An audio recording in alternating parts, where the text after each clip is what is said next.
Bonjour, chers étudiants. Je suis ravi de vous rencontrer une autre fois. Alors, aujourd'hui, on va parler un petit peu sur un module qui est très intéressant et d'actualité. C'est le module Mesures et évaluation en éducation. Alors, c'est un module, il est très intéressant. Dans la mesure, il va vous permettre à la fin d'être capable de comprendre les principes et les concepts des différents types d'évaluation pédagogique. Il s'agit d'un cours juste d'introduction. Vous ne serez pas des spécialistes. On n'est pas attendu de vous que vous deveniez des experts de l'évaluation ou des tests en pédagogie. Par contre, vous serez capable de mieux comprendre le processus d'évaluation, de mesure et de test, et vous serez aussi capable d'en mesurer à bien la planification de l'administration en fonction des principes établis et des pratiques efficaces. Aussi, lorsque vous aurez terminé, Inch'Allah, ce module, vous aurez aussi une nouvelle perspective sur l'utilisation des résultats des évaluations, ce qui est important. Ça veut dire prendre des décisions et mettre les décisions ou l'analyse, l'interprétation des résultats des évaluations pour prendre une évaluation qui est efficace et efficiente. Alors, concernant le sommaire de notre cours, il va être intitulé de la sorte. Il va être présenté de la sorte. Premièrement, la première unité, on va parler un petit peu de tout ce que ça rapporte avec la définition de concept. On va parler un petit peu des définitions de mesures. On va parler de définition des tests, mais aussi on va parler de la définition de l'évaluation. La deuxième unité, elle sera un petit peu consacrée à la connaissance de l'évaluation en pédagogie. En quoi et comment elle est utilisée, quelle est la nature de cette évaluation, les types de l'évaluation, mais aussi les différentes étapes de cette évaluation. Une fois que cette unité sera finie, nous passons à une autre deuxième unité, qui est la classification et la sélection des tests. On va parler des classifications des tests, mais aussi comment sélectionner les tests les plus adéquats, les plus efficaces et efficients et qui peuvent répondre à notre évaluation. Bien sûr, ces tests demandent à mettre en place des instruments. Alors la quatrième unité, elle sera consacrée à la conception du test, construction des items du test, conception et reproduction du test, mais aussi avoir la validité du test. Une dernière unité qui sera consacrée à l'analyse, l'interprétation et à l'utilisation des résultats. On va parler un petit peu de l'analyse d'une façon générale, comment se fait cette analyse. On va parler un petit peu de l'interprétation, comment sont interprétées les données qui relèvent de cette analyse, mais aussi en quoi est-ce que l'utilisation et l'exposé des résultats pourront être importants et sur lesquels on doit capitaliser pour prendre des décisions, pour prendre des décisions dans le domaine de l'éducation de façon générale. Alors, première chose, il est important de s'arrêter sur la définition des concepts. Et je crois qu'on ne peut pas nous investir sur la connaissance des différentes mesures, des différents tests, des différentes évaluations, si nous ne sommes pas d'accord, premièrement, sur le sens exact de ces concepts. Alors, le premier concept, c'est le concept de mesure. Alors, la mesure est le procédé par lequel est évalué jusqu'à quel point une personne ou un objet possède un trait spécifique. Par exemple, la qualité, un caractère ou une caractéristique bien précise. Alors, les mesures permettent une description plus objective en ce qui concerne les traits de caractère et facilitent les comparaisons. On va mesurer, bien sûr, pour voir quelles sont les spécificités de caractère de telle ou telle entité, mais aussi qui vont faciliter de faire la comparaison entre un état A et un état B, entre une situation A et une situation B, entre un programme A et un programme B, alors dans plusieurs situations. Alors, il faut admettre que, au moins théoriquement, toutes les choses peuvent être mesurées. On peut parler de l'acuité visuelle, on peut parler de la taille, on peut parler des programmes, on peut parler des volumes, on peut parler des populations, on peut parler des examens, on peut parler des fréquences, des profondeurs et toute autre chose qui est mesurable. Alors, dans le domaine de l'éducation, il est difficile d'avoir vraiment des mesures qui sont valides à 100%. Le principal problème est que, à l'exception de la mesure des caractéristiques physiques, comme la taille, et le poids, toute mesure reste intacte. Il n'y a pas de critères ou de barème pour mesurer des traits comme l'intelligence, la réussite ou l'attitude. On verra bien qu'il y a beaucoup de tests qui sont mis en place, d'accord, pour mesurer un petit peu le degré d'intelligence, la créativité, l'attitude des personnes, mais tous les résultats ou le montage de ces mesures, il reste un petit peu relatif. Alors, l'évaluation de ces traits doit nécessairement se baser sur la déduction. Le problème est aggravé par le manque d'instruments qui sont bien validés. C'est dans ce sens, en psychométrie, la mesure est la plus souvent utilisée dans le but de différencier les individus en fonction d'une ou plusieurs caractéristiques jugées pertinentes.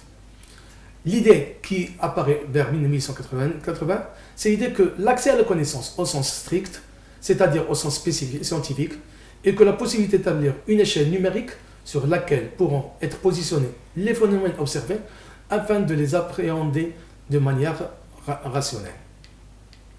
En sciences de l'éducation, ce point de vue n'est pas absent. Il existe toutefois de nombreux cas où la mesure s'applique à des entités autres que les individus.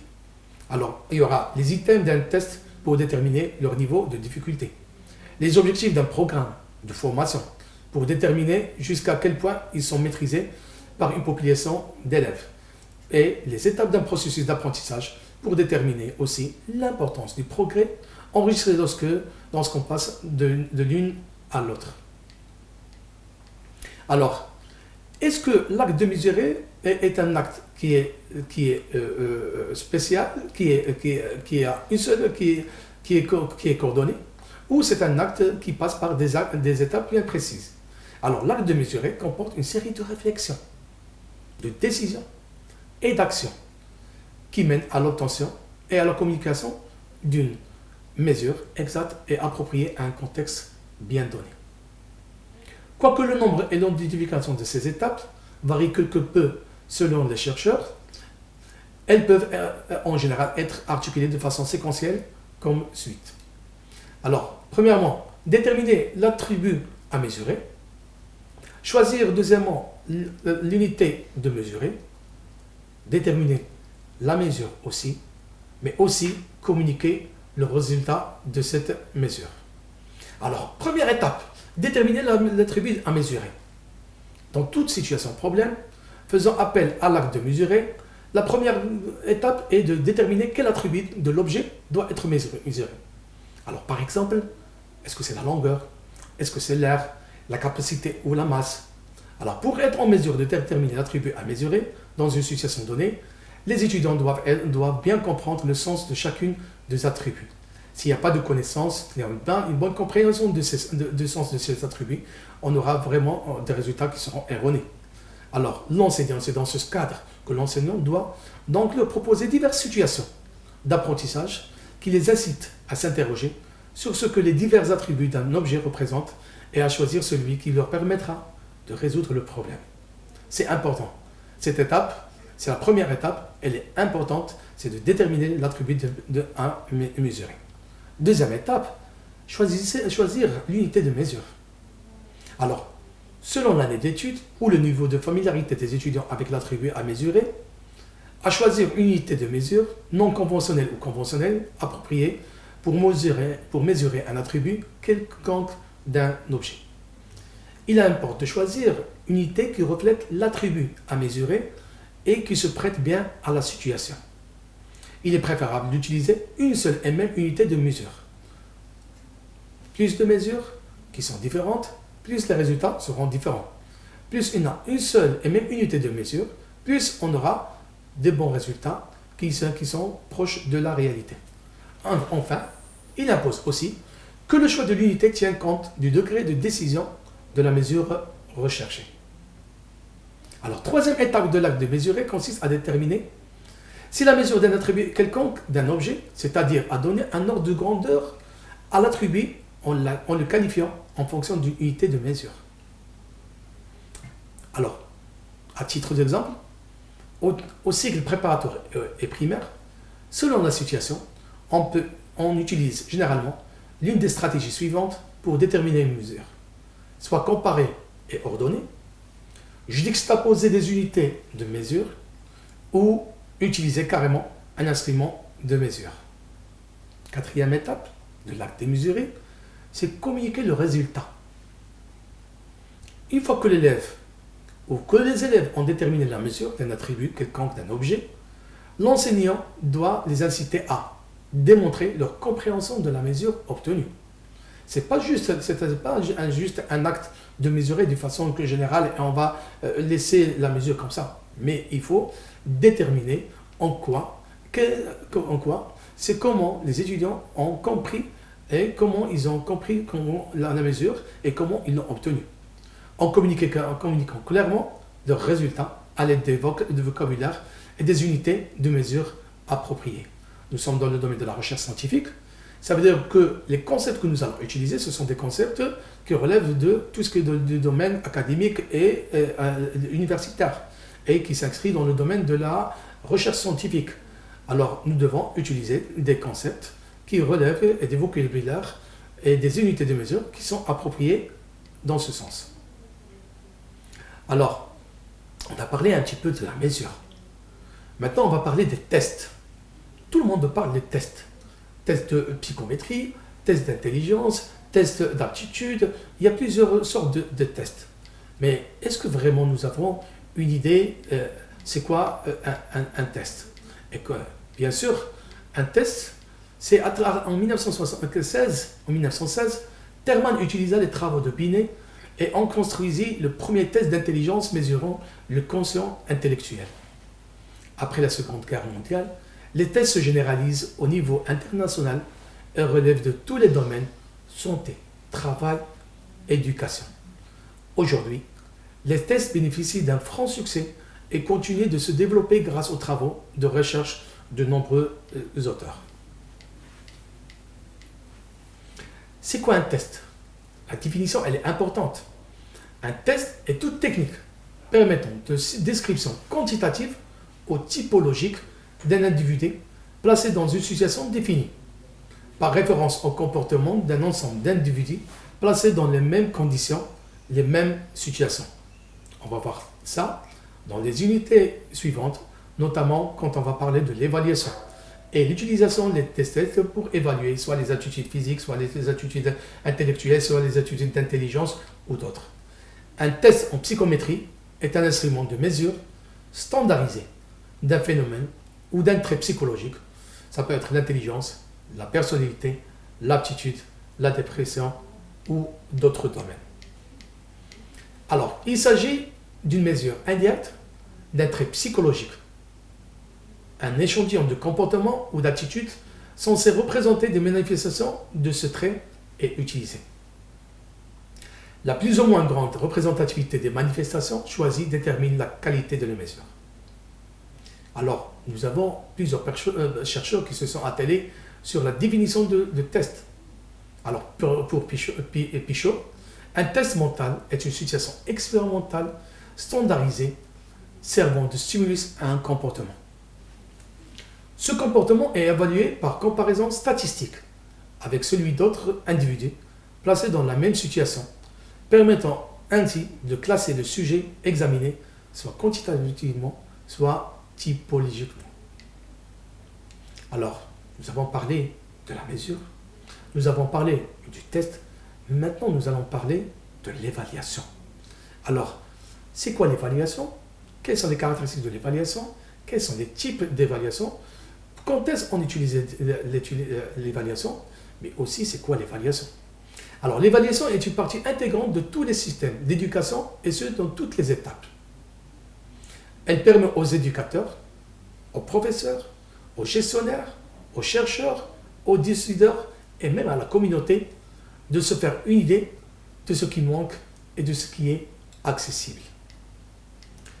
L'évaluation peut être définie de deux manières, tout indépendant de ce que nous voulons obtenir à la fin de l'exercice. Elle est la collecte et l'analyse systémique des données afin de déterminer si les objectifs ont été atteints et dans quelle mesure ils ont été atteints et où sont en voie d'être atteints. Alors, l'évaluation est la collecte et l'analyse systémique des données afin de prendre des décisions. Alors, Nous, quand on parle de l'évaluation, on parle dans un processus qui s'étale dans le temps. Elle commence depuis le départ jusqu'à la fin. Elle concerne tout ce que ça rapporte, la collecte et l'analyse systémique des données, afin de déterminer les objectifs, s'ils sont atteints, et de faire de la comparaison dans ce qui a été prévu et ce qui a été réalisé. Dans la plupart des cas, l'évaluation veut répondre aux questions qui nécessitent un niveau d'évaluation. Des questions comme: est-ce que le programme scolaire en vaut la peine pour ce qu'il coûte? Est-ce que le nouveau programme d'études en lecture à l'essai est meilleur que le précédent? Est-ce que le plan qui a été mis en place dans le cadre académique répond aux besoins des apprenants, mais aussi des enseignants, mais aussi de l'institution en général? Est-ce que la personne, si on parle des individus, est-ce que les personnes X ou Y qui devraient être placées dans un programme pour les surdoués, ou ce sont des étudiants qui ont un niveau d'intellectuel qui est très élevé et qui peuvent intégrer d'autres modules de formation ou d'autres universités spécialisées ou d'autres formations spécialisées et qui pourraient répondre à leurs besoins et à leurs aspirations. Alors, pour obtenir des réponses aux questions précédentes, l'évaluation ne consiste pas uniquement à déterminer si quelque chose est bon ou mauvais. Loin de ça l'idée. C'est pas juste « ah c'est bon, on le prend, ah c'est mauvais, on ne le reprend pas ». La fonction et le but de l'évaluation est de déterminer la position actuelle de l'objet de l'évaluation. Alors, la position, est-ce que l'objet de l'évaluation, est-ce qu'on est content de cet objet? Est-ce que c'est un objet qui est efficace et efficient? Est-ce que c'est un objet qui répond aux besoins? Est-ce que c'est un objet qui répond à la conjoncture donnée? Donc, premièrement, c'est d'avoir déterminé la position actuelle. Alors, deuxième chose, c'est de comparer le statut avec un ensemble de normes ou de critères. Alors, il y a des critères qui sont déjà mis en place ou des normes qui sont mises en place. Donc, on va, à travers l'évaluation, on va faire les écarts, évaluer, comparer les écarts et évaluer est-ce que les résultats que nous avons eus répondent aux normes et critères qui sont précis, qui ont été déjà élaborés, ou il y a une différence. Mais aussi, effectuer un choix afin de prendre une décision. Effectuer un choix, ça veut dire, c'est déterminer quel est le jugement que nous allons porter à cette évaluation, à cet objet d'évaluation. Et bien sûr, prendre un choix, ça veut dire prendre une décision. Une décision qui va nous dire, qui va nous guider, qui va nous permettre de capitaliser sur ce que nous avons eu comme information et d'enclencher une nouvelle étape, un nouveau processus dans un domaine bien déterminé. Alors, le but de l'évaluation, c'est de fixer maintenant l'évaluation, c'est un jugement qui est outillé en vue d'une prise de décision qui doit être éclairée, qui correspond à des buts et qui sont fixés a priori. À la fin du processus, il se peut qu'il y ait seulement deux choix ou une combinaison d'activités ou de programmes complexes conçus comme intervention pour la situation actuelle. En général, le processus d'évaluation, c'est un processus qui est dynamique, qui est étalé sur le temps, qui comporte la détermination des types de données qui doivent être collectées. C'est les types de données qui doivent être collectées. La détermination des personnes qui sont concernées par l'évaluation ou des groupes de personnes qui constitueront l'échantillon. Troisième chose, la collecte d'informations, l'analyse de cette information, des données et l'interprétation des données afin de prendre une décision finale. Il est crucial que les décisions soient basées sur une procédure valide. Car bien que toutes les décisions ne revêtent pas la même importance, chacune a une incidence directe ou indirecte sur les élèves. Plus une conséquence est importante, plus la décision est importante. Toutefois, chaque décision pédagogique devrait être prise logiquement et objectivement et devrait se baser sur les données les plus pertinentes et ce, dans la mesure du possible. À titre d'exemple, à titre d'illustration, nous avons dans une classe des enfants, des étudiants, qui ont des niveaux intellectuel qui est différent. Et peut-être dans la même classe, nous avons des personnes qui sont en situation d'handicap. Nous sommes dans l'éducation inclusive. Est-ce que toutes les personnes sont capables de suivre le même module, les mêmes informations, le même process, les mêmes explications, ou nous devons adapter notre programme à la spécificité de chaque échantillon ou de chaque étudiant ou de groupe d'étudiants. Plus nous prenons en considération les écarts entre les étudiants, plus et les spécificités des étudiants, de leurs capacités, plus on pourra travailler avec eux un programme qui aura des répercussions qui sont importantes et positives sur leur cursus scolaire et universitaire. Alors, lorsque nous faisons référence au type d'évaluation, nous faisons allusion aux différents processus, produits et personnes qui peuvent être évalués, notamment les élèves, les étudiants, dans tous les stades, ça veut dire au primaire, en secondaire et même au niveau de l'université. Les programmes éducatifs, la pertinence de ces programmes, est-ce que les programmes sont pertinents ou non? Les écoles, la façon avec laquelle ils sont gérés, la gestion de la gouvernance qui est mise en place dans cette école, les programmes d'apprentissage dans cette école, la discipline qui est mise en place dans l'école, les systèmes scolaires d'une façon générale, la population dense, non seulement au niveau scolaire, mais aussi de toutes les populations qui ont une relation avec le domaine scolaire, soit les parties prenantes ou les parties concernées.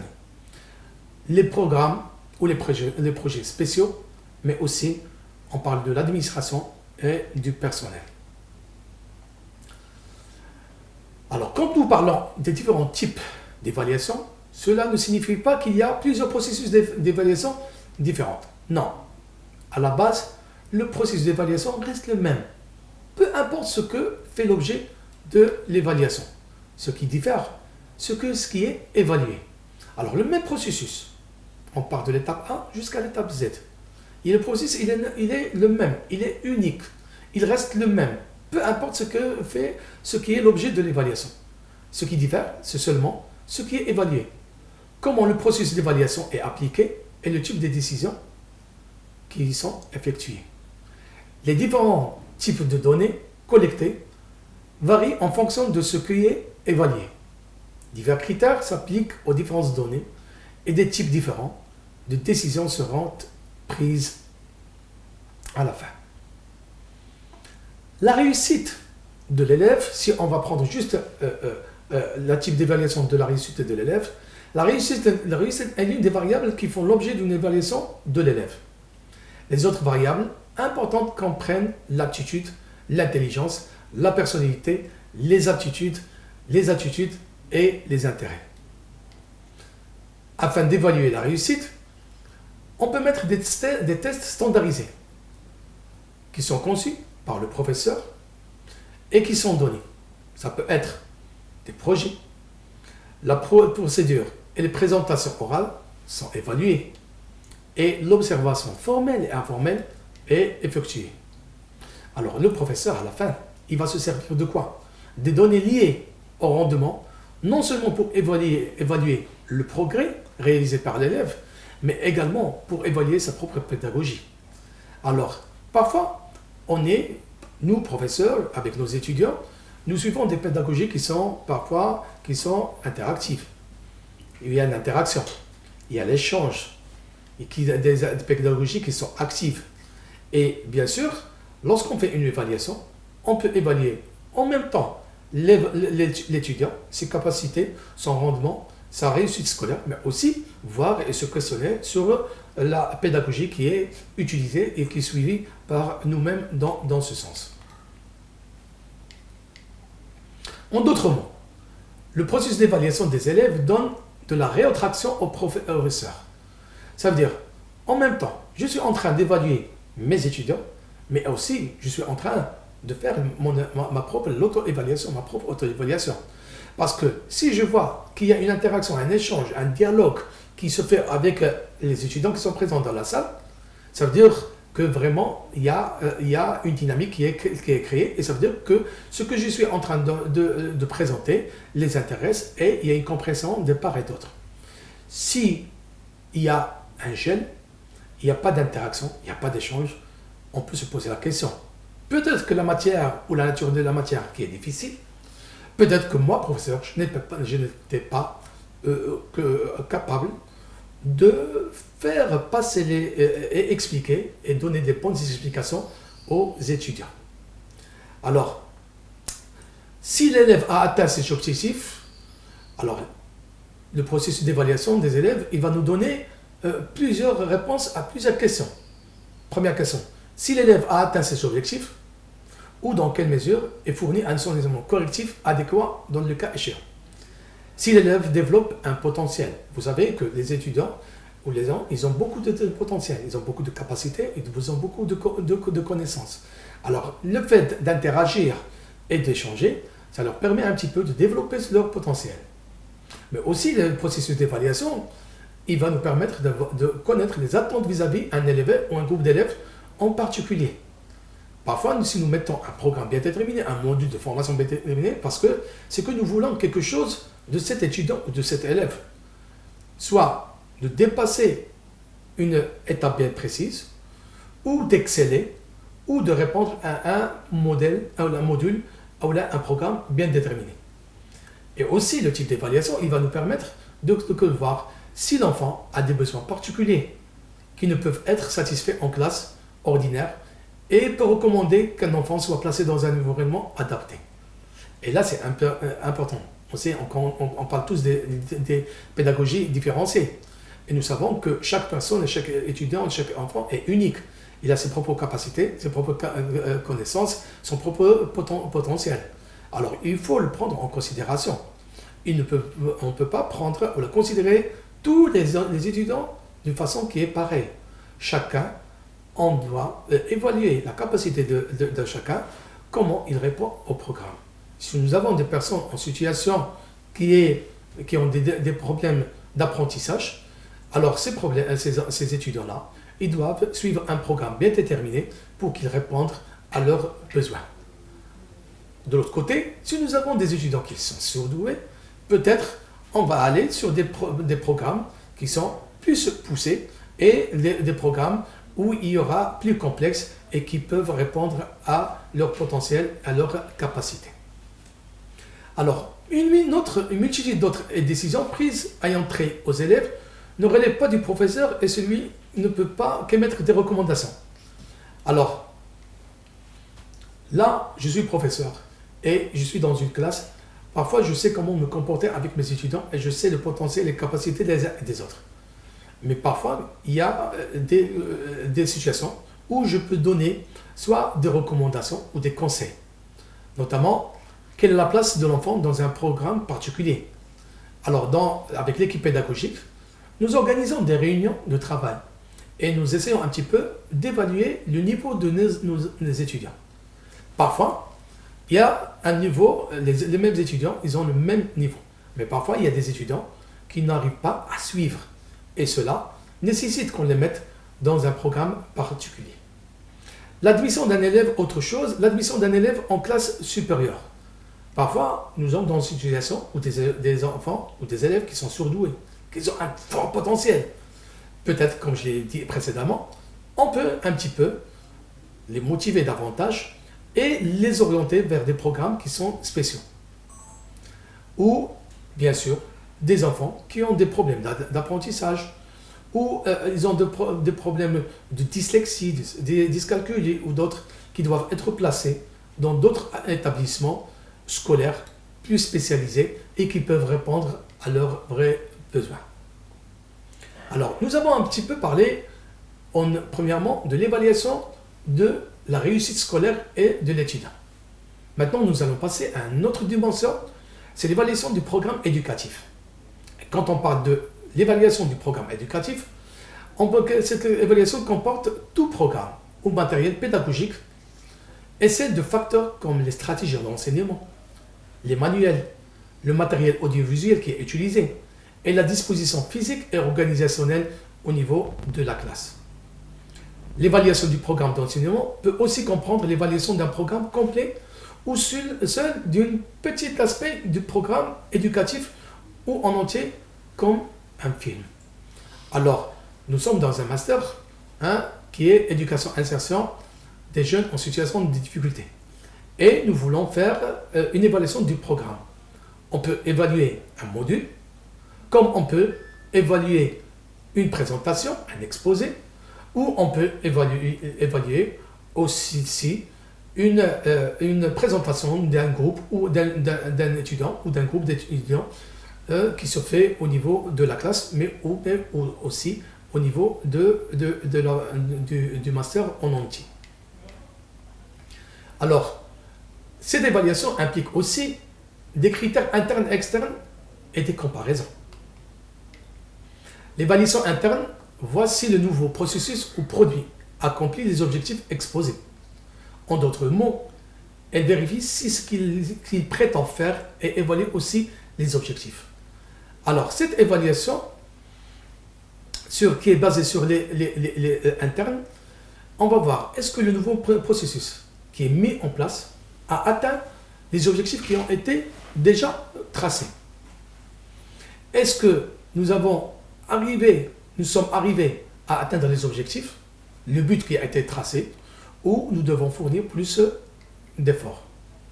Alors, l'évaluation externe, voici le processus ou le produit fait quelque chose en mieux que d'autres processus ou produits particuliers dans un domaine éducatif. Alors, outre la réussite de l'élève, il y a un certain nombre d'autres facteurs qui devraient être pris en considération lors de l'évaluation du programme éducatif. Alors, les deux facteurs les plus importants sont l'attitude et le coût.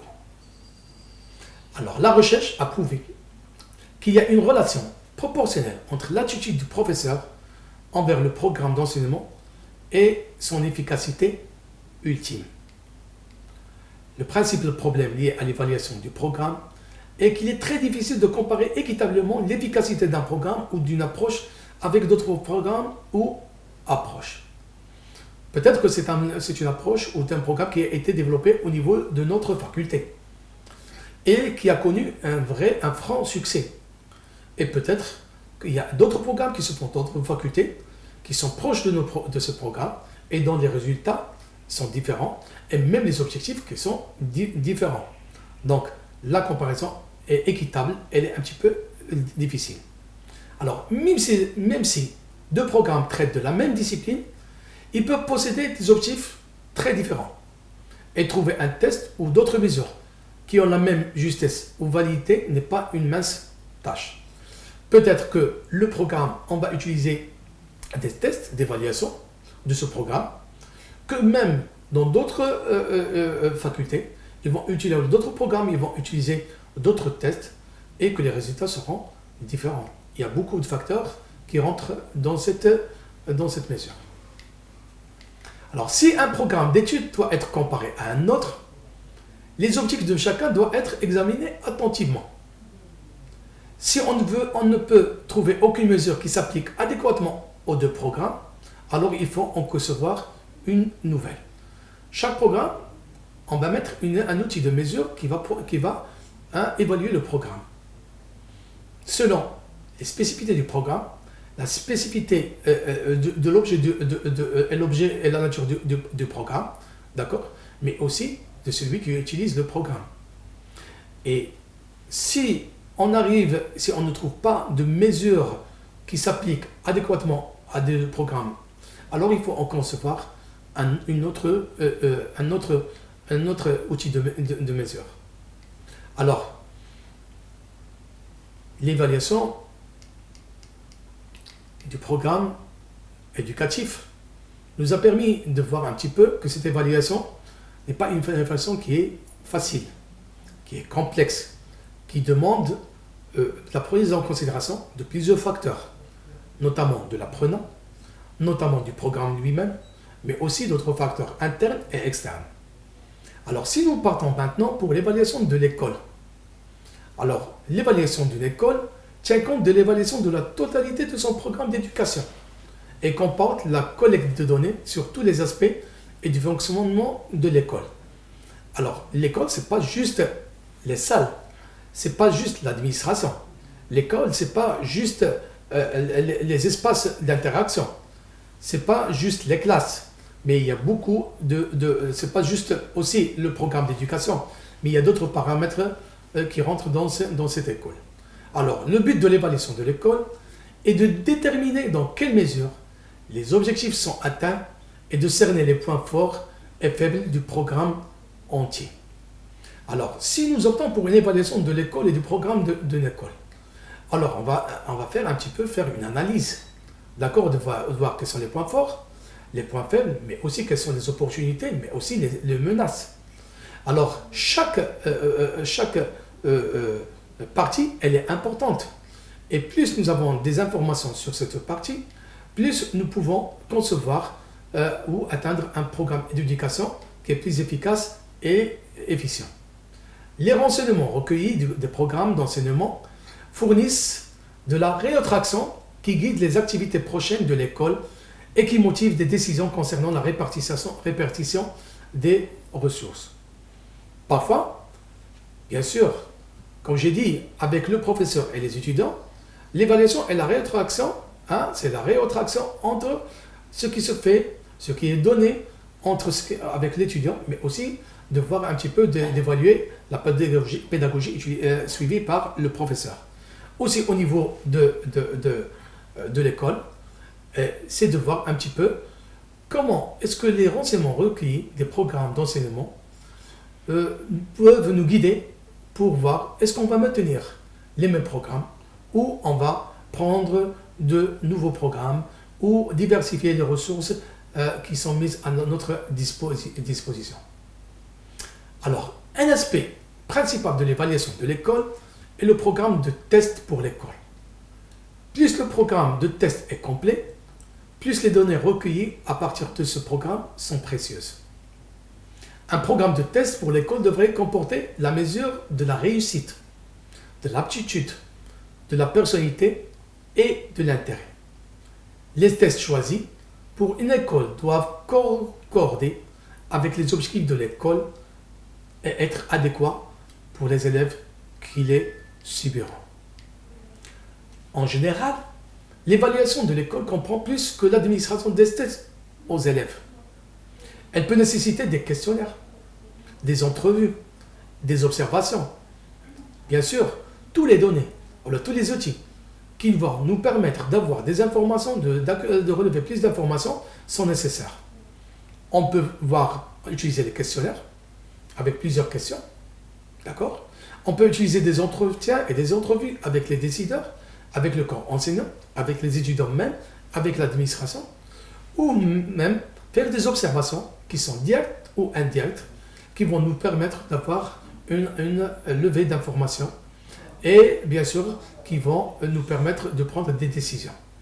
Alors, quel que soit les étudiants, soit le programme, soit les enseignants, les membres de la direction, les professeurs, les conseillers ou d'autres personnes qui interagissent dans le domaine de l'école.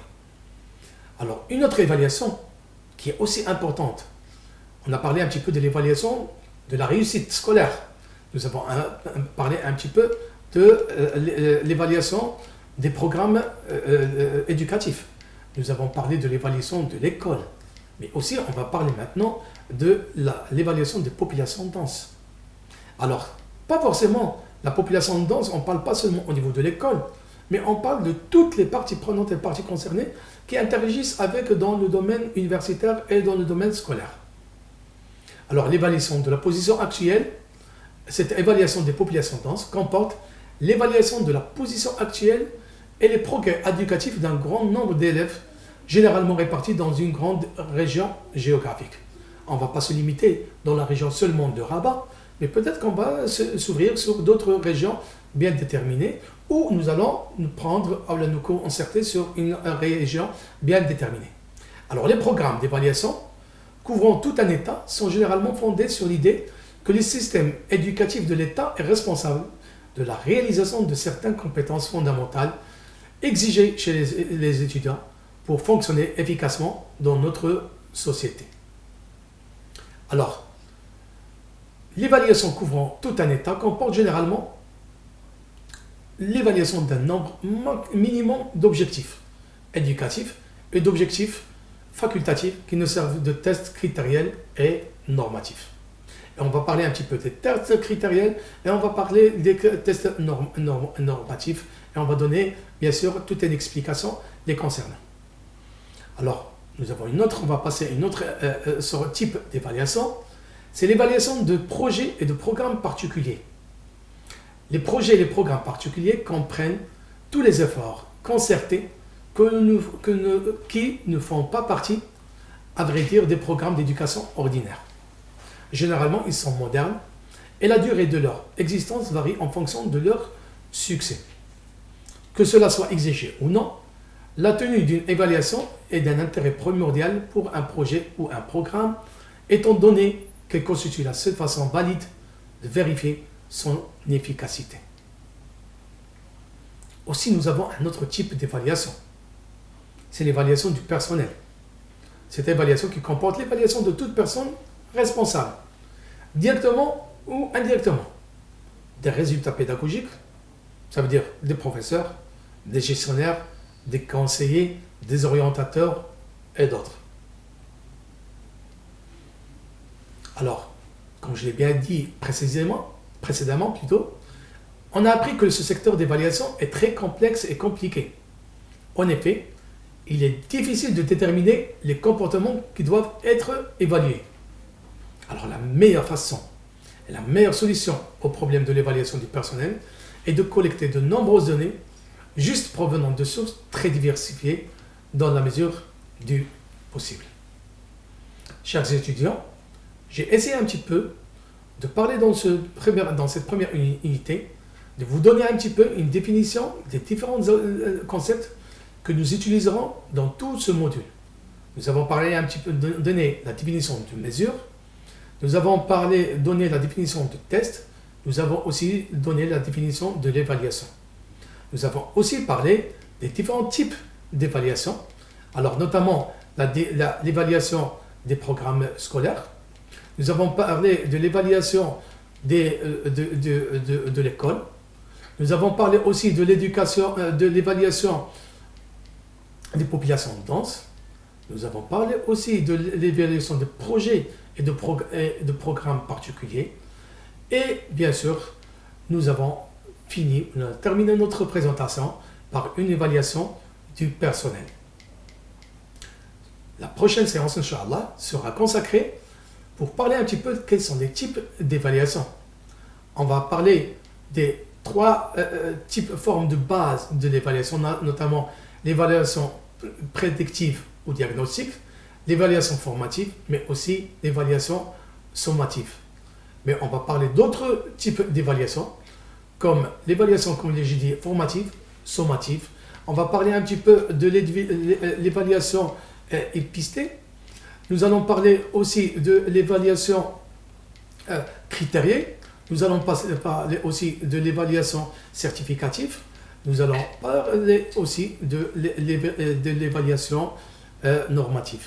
Alors, toutes ces évaluations et types d'évaluation seront le module ou seront la matière sur laquelle nous allons travailler la prochaine fois.